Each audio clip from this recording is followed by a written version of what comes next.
Jadi apa itu teori perilaku konsumen?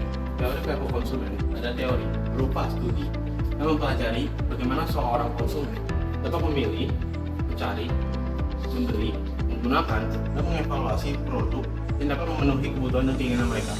Pertanyaannya ada begini, apa sih faktor-faktor yang dapat mempengaruhi perilaku konsumen? Faktor-faktor yang mempengaruhi perilaku konsumen terbagi menjadi tiga. Yang pertama adalah faktor budaya, nilai-nilai dan kepercayaan yang terdapat di dalam budaya mempengaruhi preferensi konsumen terhadap produk dan layanan. Misalnya, dalam budaya lebih menekankan kepada kesehatan, konsumen lebih memilih produk-produk yang alami dan original. Yang kedua adalah faktor sosial, di mana sekelompok teman dan komunitas yang seseorang ikuti dapat mempengaruhi pemilihan produk dan layanan. Misalnya, jika teman-teman seseorang lebih banyak menggunakan produk-produk terkenal, maka ia tergerak untuk memiliki produk-produk yang sama dengan temannya. Yang ketiga adalah faktor pribadi. Kebutuhan dan preferensi konsumen berubah seiring bertambahnya usia dan tahapan hidup. Misalnya, remaja lebih memilih produk-produk yang terbaru, sedangkan orang tua memilih produk-produk yang mengarah kepada kesehatan. Dalam memahami perilaku konsumen, terdapat beberapa proses psikologi kunci, yang salah satunya adalah motivasi. Motivasi adalah dorongan yang mempengaruhi perilaku konsumen untuk memenuhi kebutuhan dan keinginan. Teori yang membahas tentang motivasi ini ialah teori Maslow. Teori Maslow membagi kebutuhan manusia menjadi 5 tingkatan, yaitu kebutuhan fisiologi, kebutuhan keamanan, kebutuhan sosial, kebutuhan penghargaan diri, dan juga aktualisasi diri. Yang kedua adalah persepsi. Persepsi adalah bagaimana cara konsumen memberikan perhatian terhadap sebuah informasi tertentu. Dalam persepsi terdapat beberapa komponen. Komponen yang pertama adalah atensi selektif. Atensi selektif adalah bagaimana konsumen memberikan perhatian terhadap suatu informasi. Kemudian ada distorsi selektif.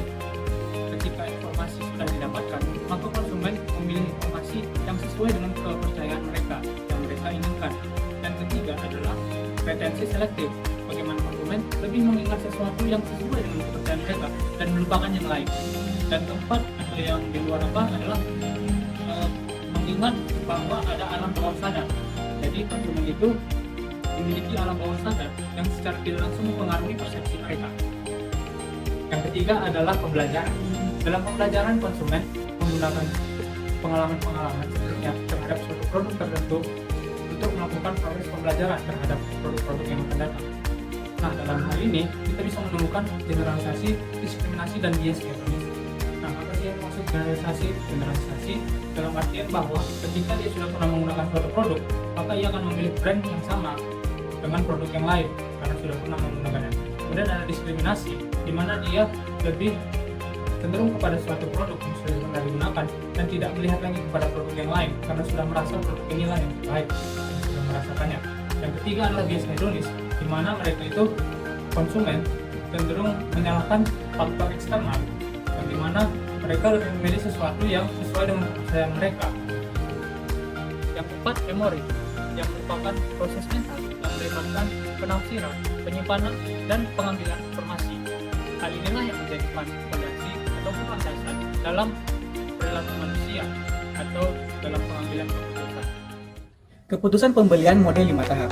Tahap pertama adalah pengenalan masalah. Tahap ini dimulai ketika seorang konsumen menyadari adanya kebutuhan dan keinginan yang tidak terpenuhi. Hal ini didorong karena adanya perubahan gaya hidup, iklim, dan pengalaman pribadi. Contohnya adalah ketika seorang ingin membeli smartphone baru, ketika yang merasa bosan terhadap smartphone yang lama. Tahap kedua adalah pencarian informasi. Seorang konsumen akan mencari informasi mengenai produk yang dibutuhkan dan dia inginkan. Informasi ini dapat dia dapatkan dari media sosial, ulasan produk, internet, dan rekomendasi produk. Contohnya adalah ketika seseorang ingin membeli smartphone baru, dia akan mencari informasi tersebut di internet dan membaca ulasan produk tersebut. Tahap ketiga adalah evaluasi produk. Seorang konsumen akan mengevaluasi alternatif produk yang tersedia, seperti harga, fitur-fitur yang tersedia, kualitas, dan merek. Contohnya adalah ketika seorang konsumen membeli smartphone baru, ia akan membandingkan produk smartphone A dengan produk smartphone B terhadap fitur-fitur yang tersedia, harga, kualitas, dan merek. 4. Keputusan pembelian konsumen adalah membeli merek yang disukai. 5. Perilaku pasca konsumen adalah tindakan dan reaksi pelanggan setelah pembelian. Nah, kesimpulan yang dapat kita ambil tentang analisis pasar konsumen ialah merancang strategi pemasaran yang tepat untuk mengembangkan produk dengan kebutuhan pasar.